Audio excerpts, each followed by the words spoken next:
माँ की ममता तो ऐसी ही होती है, जानते हैं इस कहानी के माध्यम से।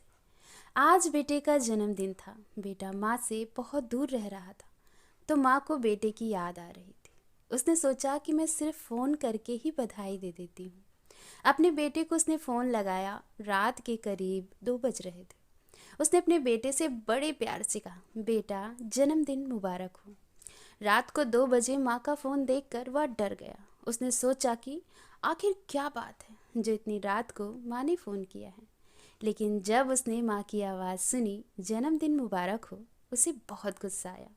उसने गुस्से से कहा, आपने तो मेरी नींद ही खराब कर दी। मुझे लगा आखिर क्या बात है जो इतनी रात को आपने फ़ोन किया है।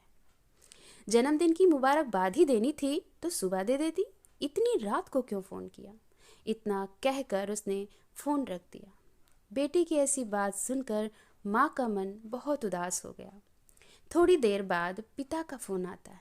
इस बार बेटा पिता पर गुस्सा नहीं करता, बस इतना कहता है कि आप सुबह फ़ोन करते। फिर पिता ने कहा, तुम्हारी माँ पागल है जो इतनी रात को तुम्हें फ़ोन किया है।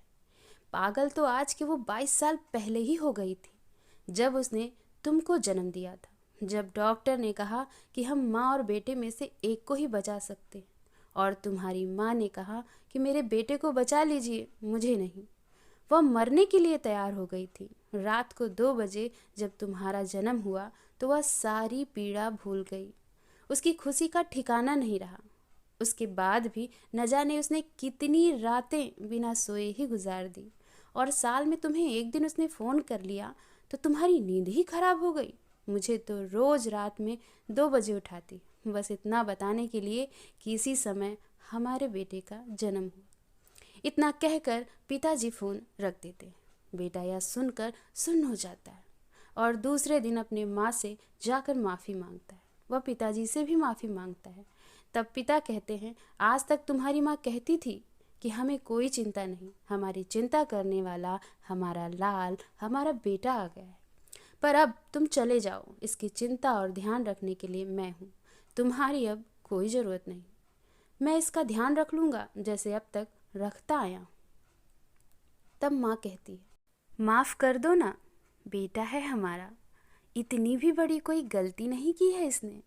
सब जानते हैं दोस्तों कि दुनिया में एक माँ ही है जिसे जैसा चाहें वैसा कहो, पर हमेशा प्यार से ही सर पर हाथ फेरती है।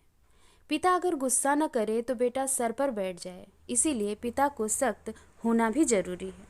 सच है कि माता पिता को आपकी दौलत नहीं, आपका प्यार और समय चाहिए। दोस्तों वीडियो पसंद आया हो तो वीडियो को लाइक और चैनल को सब्सक्राइब करना मत भूलिए।